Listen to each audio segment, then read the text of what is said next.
नमस्कार दोस्तों, स्वागत है एक बार फिर आप सभी का आपके अपने YouTube चैनल एजुकेशन गुरुजी राजस्थान में। दोस्तों आज की कक्षा में हम जो टॉपिक पढ़ेंगे वो है श्वसन क्रिया। ठीक है, श्वसन क्रिया दो प्रकार की होती है, एक है अंतः श्वसन, एक है बाह्य श्वसन। ठीक है, दो प्रकार की श्वसन क्रिया होती है, एक अंतः श्वसन होती है, एक होती है बाह्य श्वसन। अंतः श्वसन में फेफड़ों में वायु ग्रहण किया जाता है और इसमें 2 सेकंड का समय लगता है। और डायफ्राम जो होता है उसमें क्या होता है, संकुचन होता है, यानी सिकुड़न होता है। बाह्य श्वसन में क्या होता है, बाह्य श्वसन में फेफड़ों से वायु को बाहर छोड़ा जाता है। ठीक है, और इसमें कितना समय लगता है, 3 सेकंड लगता है। डायफ्रामा इसमें फैलाव में होता है, फैलता है। इसमें जो डायफ्राम है वो क्या करता है, फैलता है।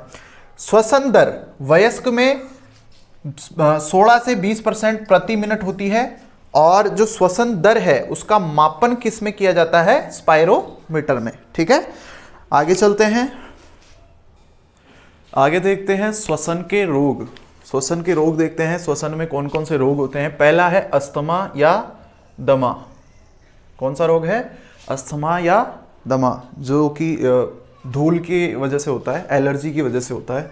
ठीक है, किसकी वजह से होता है, एलर्जी की वजह से, धूल के कण अंदर जाने की वजह से श्वसनिकाओं में सूजन आ जाती है, जिसके कारण श्वास लेने में तकलीफ होती है और रात के समय ज़्यादा खांसी चलती है। ठीक है, यह है अस्थमा, जिसमें धूल के कण अंदर जाते हैं और श्वसनिकाओं को क्षतिग्रस्त करके सूजन उनमें आ जाती है। इस कारण आपको श्वास लेने में दिक्कत आती है और रात के समय भयंकर वाली खांसी चलती है। ठीक है, अस्थमा या दमा। दूसरा है एम्फाइसीमा। ठीक है, दूसरा कौन सा है, एम्फाइसीमा। इसमें अत्यधिक धूम्रपान यानी सिगरेट, बीड़ी या और भी जो भी आप समझते हो जिन जिन चीज़ों के बारे में। स्मोकिंग में बहुत सारी चीज़ें आती है, केवल सिगरेट और बीड़ी नहीं आती है, बहुत सारी आजकल तो नए नए चीज़ें चलने लग गई है। तो ज़्यादा धूम्रपान करने से होता है और इसमें कुपिका क्षतिग्रस्त हो जाती है। कुपिका जो हमने देखी थी कल डायग्राम में, वो क्या हो जाती है, क्षतिग्रस्त हो जाती है, जिससे बार बार क्या होता है, खांसी चलती रहती है। ठीक है, दूसरा है ब्रोंकाइटिस। तीसरा है ब्रोंकाइटिस, जो कि सामान्य स्मोकिंग से होता है।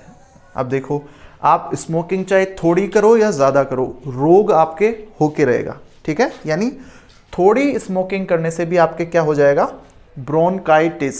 ठीक है, इसमें आपके खांसी होने लग जाती है, इसमें भी खांसी चलती है। चौथा है सिलिकोसिस। ये बहुत ही डेंजरस जो रोग है, खतरनाक रोग है, क्योंकि इसमें क्या है, ये पत्थर की खान में काम करने वाले लोगों में ज़्यादा पाया जाता है। इसमें क्या होता है कि आपके जो अंदर के फेफड़े हैं वो सड़ जाते हैं और उनमें क्या हो जाता है, कैंसर हो जाता है। ये देखिए, फेफड़ों में सड़न उत्पन्न होकर फेफड़ों में कैंसर हो जाता है, जिससे रोगी की क्या हो जाती है, मृत्यु हो जाती है। यानी रोगी भी समाप्त हो जाता है और रोग भी समाप्त हो जाता है, दोनों समाप्त हो जाते हैं। आगे चलते हैं, अब आगे जो पढ़ेंगे वो है अपने नया टॉपिक है तंत्रिका तंत्र। ठीक है, नर्वस सिस्टम। तंत्रिका तंत्र यानी हमने पाचन तंत्र पढ़ लिया, श्वसन तंत्र पढ़ लिया, अब पढ़ेंगे तंत्रिका तंत्र यानी नर्वस सिस्टम। ठीक है, इसका अध्ययन क्या कहलाता है, इसका अध्ययन कहलाता है न्यूरोलॉजी। और तंत्रिका तंत्र की इकाई क्या है, न्यूरॉन। ठीक है, प्रश्न पूछा जाए कि तंत्रिका तंत्र की इकाई है तो क्या है, न्यूरॉन, और इसका अध्ययन क्या कहलाता है, तो वो कहलाता है न्यूरोलॉजी। तंत्रिका तंत्र 2 प्रकार की होती है, जिसमें एक होती है केंद्रीय तंत्रिका तंत्र यानी सेंट्रल नर्वस सिस्टम, एक होता है परिधीय तंत्रिका तंत्र। ठीक है, केंद्रीय तंत्रिका तंत्र 2 प्रकार की होती है, जिसमें एक में होता है मस्तिष्क, ब्रेन, एक में होता है मेरुरज्जु यानी स्पाइनल कॉर्ड। ठीक है, और ये भी 2 प्रकार का होता है परिधीय तंत्रिका तंत्र, जिसमें एक प्रकार संवेदी होता है, एक होता है चालक। चालक 2 प्रकार का होता है, जिसमें एक होता है ऐच्छिक, एक होता है अनैच्छिक। ऐच्छिक में कायिक तंत्रिका तंत्र पाया जाता है और उसमें स्वायत्त तंत्रिका तंत्र होता है। और कायिक तंत्रिका तंत्र में कौन सी क्रिया होती है, ऐच्छिक क्रिया होगी, और स्वायत्त तंत्रिका तंत्र में अनैच्छिक क्रिया होगी। ठीक है, अब आगे इसको डिटेल से पढ़ते हैं। पहले पढ़ते हैं हम केंद्रीय तंत्रिका तंत्र को केंद्रीय तंत्रिका तंत्र में जो पहला और दूसरा है, मतलब पहला जो है भाग है वो है मस्तिष्क है। मस्तिष्क 3 भाग में बटा हुआ है, अग्र मस्तिष्क, मध्य मस्तिष्क और पश्च मस्तिष्क। अग्र मस्तिष्क में प्रमस्तिष्क या सेरेब्रम होता है, थैलेमस होता है और हाइपोथैलेमस होता है, ठीक है। मध्य मस्तिष्क में सेरिबल पेंडिकल होता है और कार्पोरा क्वार्डे जेमिना होता है। ये नाम बहुत बड़ा है, कार्पोरा क्वार्डे जेमिना, ठीक है। और पश्च मस्तिष्क में एक अनुमस्तिष्क होता है और मेंडुला आब्लेगेंटा होता है, ठीक है। आगे पढ़ते हैं इनको, अजीब वो गरीब नाम है इनके, ठीक है। आगे देखते हैं मस्तिष्क। मस्तिष्क शरीर का सबसे क्या है, कोमल अंग है, ठीक है। शरीर का सबसे कोमल अंग क्या है, मस्तिष्क। मस्तिष्क हड्डियों के बने आवरण में सुरक्षित रहता है, जिसे क्या बोलते हैं, क्रेनियम बोलते हैं। ये जो मस्तिष्क है हमारे, ये हड्डियों का बना हुआ एक जाल तरीके से है, मतलब एक जाल तो क्या है, एक तरीके से बोल सकते हैं हम कि पूरा पिंजरा है, उस पिंजरे में ये कैद है। उस पिंजरे को क्या बोलते हैं, क्रेनियम बोलते हैं, जो कि कितनी हड्डियों से मिलकर बना है, 8 हड्डियों से, जिसमें एक तो फ्रंटल हो गई, टेम्पोरल हो गई, ऑक्सीपिटल हो गई, और भी हैं, ठीक है। आगे चलते हैं। मस्तिष्क के ऊपर 3 झिल्लियों का सुरक्षात्मक आवरण होता है, जिन्हें क्या बोलते हैं, मेनिंजस कहते हैं। मेनिंजस झिल्लियों में वायरस, जीवाणु, वायरस या जीवाणु, जिसे बैक्टीरिया बोलते हैं जीवाणु को, के इन्फेक्शन से सूजन आ जाना कौन सा रोग कहलाता है, मेनिंजाइटिस। कौन सा रोग कहलाता है, मेनिंजाइटिस रोग कहलाता है। अगर मेनिंजस झिल्लियों में वायरस या जीवाणु से इन्फेक्शन हो जाता है तो उस रोग को मेनिंजाइटिस रोग कहते हैं। मस्तिष्क का वजन कितना होता है, जो अपना ब्रेन है उसका वजन कितना होता है, 1300 से 1400 ग्राम, ठीक है। अब वो डिपेंड करता है इंसान के ऊपर कि इंसान का कितना, कैसा इंसान है। अगर थोड़ा कमज़ोर है तो 1300 वाला होगा, अगर थोड़ा ज़्यादा होशियार है तो 1400 ग्राम हो जाएगा। ये ऐसे ही थी, कोई ऐसा नहीं होता है कि कमज़ोर या ज़बरदस्त वाले की 14 ग्राम होगा। ये 1300 से लेके 1400 ग्राम का वजन बताया गया है मस्तिष्क का। मस्तिष्क 3 भाग हैं मस्तिष्क के, जो मैंने पहले भी बताए, अग्रभाग, मध्य भाग और पश्च भाग, यानी पीछे वाला भाग। अब इनको एक एक करके पढ़ते हैं। पहले पढ़ेंगे अग्रभाग।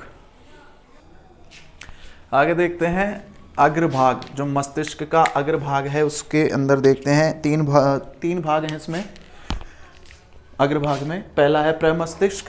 प्रमस्तिष्क का सबसे बड़ा व सबसे विकसित भाग, यानी जो प्रमस्तिष्क है ये मस्तिष्क का सबसे बड़ा व सबसे विकसित भाग होता है। कौन सा, प्रमस्तिष्क। यानी मस्तिष्क का सबसे विकसित और सबसे बड़ा जो भाग है वो कौन सा भाग है, प्रमस्तिष्क। इसी के द्वारा सोचना, समझना, विचारना तथा याद रखने पर नियंत्रण किया जाता है। इसके द्वारा स्वाद, गंध के ज्ञान का नियंत्रण किया जाता है। स्वाद और गंध जो होता है उसका जो ज्ञान होता है उसका नियंत्रण होता है। जिसका प्रमस्तिष्क जितना बड़ा होगा वह व्यक्ति उतना ही बुद्धिमान होगा, ठीक है। यानी जिस व्यक्ति के अंदर प्रमस्तिष्क ज्यादा विकसित होगा, ज्यादा बड़ा होगा, वह व्यक्ति उतना ही बुद्धिमान होगा। इसीलिए सेंटर ऑफ नॉलेज इसको कहा जाता है, ज्ञान का केंद्र कहा जाता है। किसको, प्रमस्तिष्क को। प्रमस्तिष्क को सेंटर ऑफ नॉलेज या ज्ञान का केंद्र कहा जाता है, ठीक है। दूसरा जो भाग है अग्रभाग का वो है थैलेमस, ठीक है। यह संवेदनाओं का ग्रहण करता है, यानी संवेदनाएं हैं उनको क्या करता है, उनका पता लगाता है। जैसे ठंड लग रही है तो इसका पता हमको किसके द्वारा लगेगा, थैलेमस के द्वारा। गरम चीज है उसके बारे में हमको कैसे पता लगेगा, थैलेमस के द्वारा। सुख दुख और बहुत सारी चीजें, जितनी भी संवेदनाएं होती है, स्पर्श करना वगैरह, ये सब थैलेमस के द्वारा आता है। हाइपोथैलेमस, तीसरा जो भाग है वो है हाइपोथैलेमस। इसको क्या बोलते हैं, बेताब बादशाह। बेताब बादशाह वो अमिताभ बच्चन वाली नहीं, लेकिन इसको भी बोलते हैं, एक अमिताभ बच्चन को बोलते हैं, एक हाइपोथैलेमस को बेताब बादशाह बोलते हैं। क्यों? क्योंकि ये व्यवहार पर नियंत्रण करता है, अंतःस्रावी तंत्र में है, और तापमान पर नियंत्रण करता है, स्वायत्त तंत्रिका तंत्र है, और भूख प्यास का केंद्र है। ठीक है, आगे चलते हैं। आगे देखते हैं मस्तिष्क का मध्य मस्तिष्क यानी मध्य भाग। मस्तिष्क का कौन सा भाग है? मध्य भाग, जिसमें दो भाग हैं। सेरेबल पेंडिकल जो कि मस्तिष्क को मस्तिष्क के अन्य भागों से जोड़ता है। सेरेबल पेंडिकल क्या करता है? मस्तिष्क को ही मस्तिष्क के जो अन्य भाग हैं उनसे क्या करता है? जोड़ता है। दूसरा है कार्पोरा क्वाड्रे जेमिना। इसमें 4 पिंड पाए जाते हैं जो कि सुनने व देखने की क्रिया का नियंत्रण करते हैं।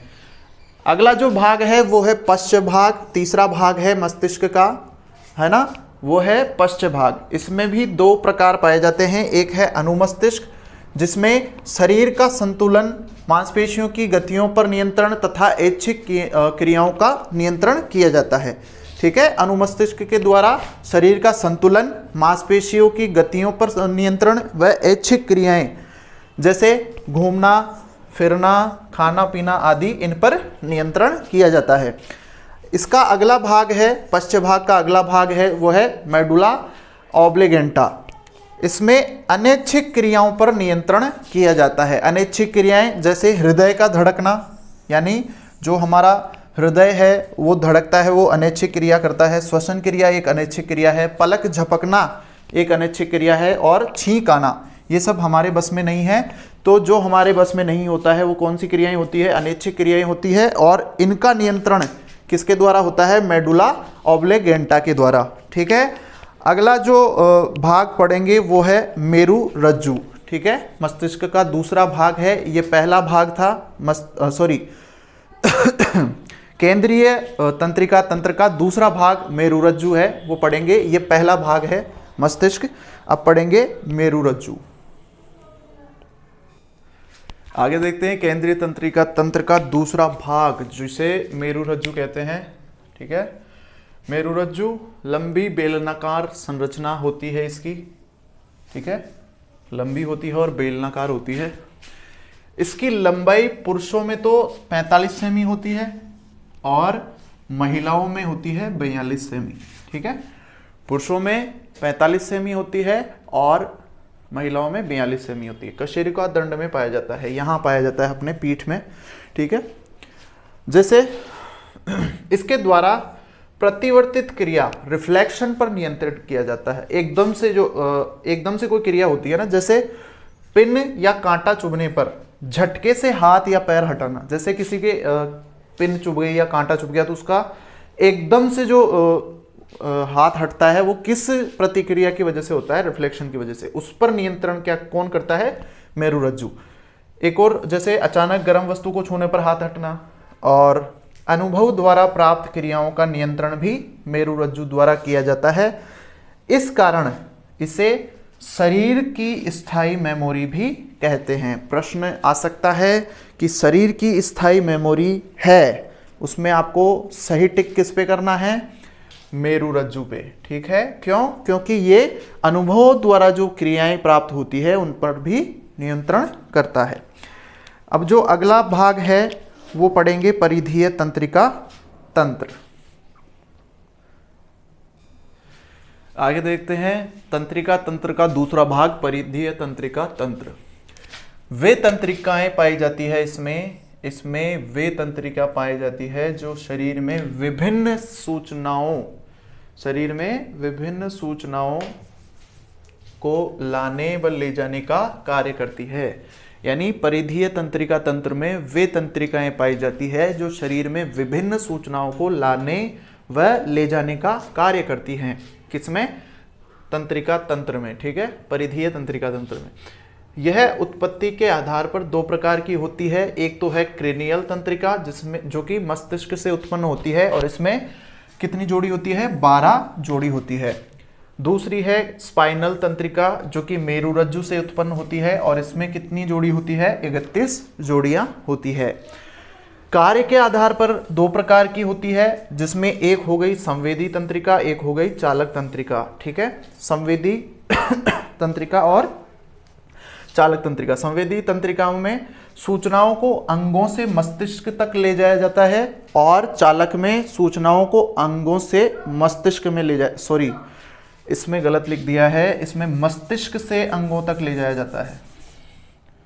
मस्तिष्क से अंगों तक ले जाया जाता है। ठीक है, यानी संवेदी तंत्रिका में तो सूचनाओं को अंगों से मस्तिष्क तक पहुंचाया जाता है और जो चालक तंत्रिका है उसमें सूचनाओं को मस्तिष्क से अंगों तक ले जाया जाता है। ठीक है, और ये चालक दो प्रकार की होती है चालक तंत्रिका। एक होती है कायिक तंत्रिका तंत्र, जिसमें ऐच्छिक पेशियों से संबंधित है। ये किससे संबंधित है? ऐच्छिक पेशियों से, कायिक तंत्रिका तंत्र। और दूसरी है स्वायत्त तंत्रिका तंत्र, जो कि अनैच्छिक पेशियों से संबंधित है, जिसे दो प्रकार से बांटा गया है। एक है परानुकंपी और दूसरी है अनुकंपी। परानुकंपी आपके खुशी का साथी है और ये आपके गम का साथी है। तो दोस्तों आज आपका तंत्रिका तंत्र कंप्लीट हो गया है। आज की कक्षा यहीं तक रहेगी। कल की कक्षा में हम पढ़ेंगे रक्त परिसंचरण तंत्र। ठीक है, अब अगर आपको वीडियो पसंद आए तो अपने दोस्तों के साथ शेयर कीजिएगा, क्योंकि बहुत सी वीडियोस हो गई है सेकंड पेपर की और बहुत सी कक्षाएं हो गई है। ठीक है, और आगे इसी अवधि को बढ़ाने की कोशिश करूंगा, कक्षाएं थोड़ी और लंबी करने की कोशिश करूंगा। ठीक है दोस्तों, धन्यवाद।